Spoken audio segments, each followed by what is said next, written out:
Welcome to Balor Otherworld. We're talking from Kilmacduagh Abbey today. So this was a settlement formed by Saint Colman, and we're in the heartland of a lot of mythology and folklore. The mother of Irish folklore, Lady Gregory, lives just a short distance from here, and her great friend W.B. Yeats was inspired by these lands around us now. The story we're talking about is, as I've said, Colman, where he got his powers from, his connection to the other world, the portals which exist near here, and some of the interesting characters who he has interacted with. So what are you waiting for? Let's go!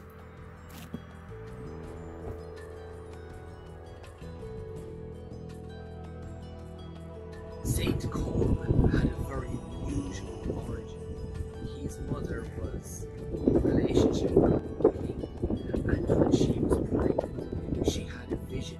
She was someone who could see flashes of the future, and she saw the greatness of her son, and she knew there was dangers for him. She had to hide him away. She fled, but the king sent his men and pursued her. And when they captured her, they tied a rope around her neck and put a rock at the other end of it and dumped her into the river at Kiltartan. That should have been the end of her, but miraculously she was washed ashore further downstream, and she survived and gave birth to Saint Colman himself. Colman's mother had to protect him. There was great dangers, both in this world and in the next. And in order to protect her son, as any mother would, she brought him to be baptized. Every time he was brought by the priest to the water to be baptized, the water would just evaporate, and they couldn't understand this. They had to confer with a creature from the other world, a fairy. This creature showed them a method.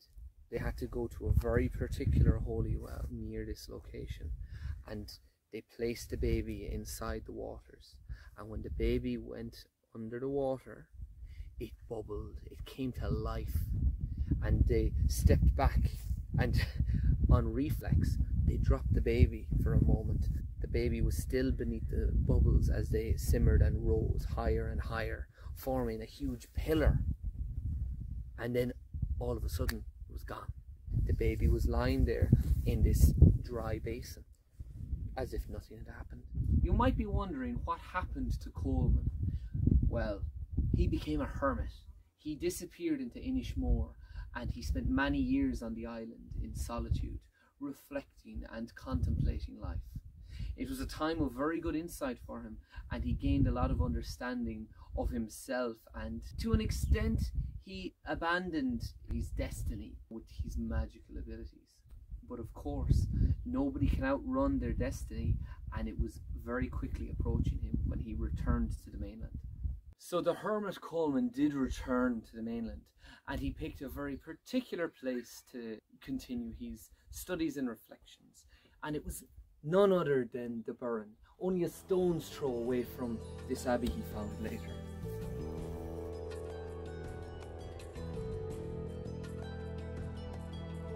And you're not just talking about any old saint. Colman was very, very connected with the other world, and there are wide, vast systems of caves which lead to all types of remarkable places. Places that have inspired the fantasy of writers like J.R.R. Tolkien and George R.R. Martin in their Game of Thrones and Lord of the Rings series.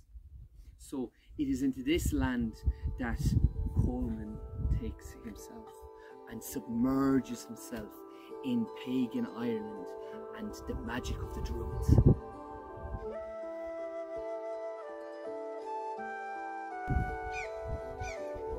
Now Colman spent many years in the Burren, and he used to love to travel because this land was covered in forest. And one time when he was travelling through the forests, his girdle fell. He travelled so far, he was actually at this location. So when it fell, he took it as a sign from the gods to build his church here. Now you might be wondering what kind of powers Colman had. He was able to communicate with animals, and his two closest allies were a fly and a mouse. He spent many years developing a relationship with the mouse, building trust and communication between them. It served him as a very loyal companion throughout much of his life. The fly, unfortunately, it's a fly, so it died in a couple of days. He relied on generation after generation of flies for companionship. Ancestor after ancestor of them served the great saint. He also had powers to do with electricity and lightning. This monastery was known to be protected because no man or beast or plant would ever be harmed by lightning once they were on the grounds here. It was such that one man who actually was struck by lightning here was actually blasted all the way into County Clare, over the border, where he lay dead. He couldn't die on the land here, even when struck by a fierce blow. But that's a story for another day. There are many mysteries which lay undiscovered about St. Colman. Was he a holy man first and foremost, or was he a man of the other world, a man with supernatural abilities? There were a series of whirlpools that would appear and vanish, almost as if they had agency unto themselves. These whirlpools were allegedly gates to the other world. Now, some people did perform sacrifices, namely the water cults. Some nefarious figures in that group, I'll tell you. They would offer up sacrifices in the form of their enemies, and in a couple of cases their own flesh and blood would have been used, offered up as a sacrifice for powers and for wealth and good fortune. There are tales that St. Colman himself ventured in and out of these portals. Long before he died, he spent many times tracking and tracing. Sadly, that's all I can share with you right now about St. Colman, the man who raised this settlement around us. Despite leaving this world, he did leave us with one final gift. His grave behind the cathedral, if you rest there, if you lie yourself down, you will be cured of any backache which ails you.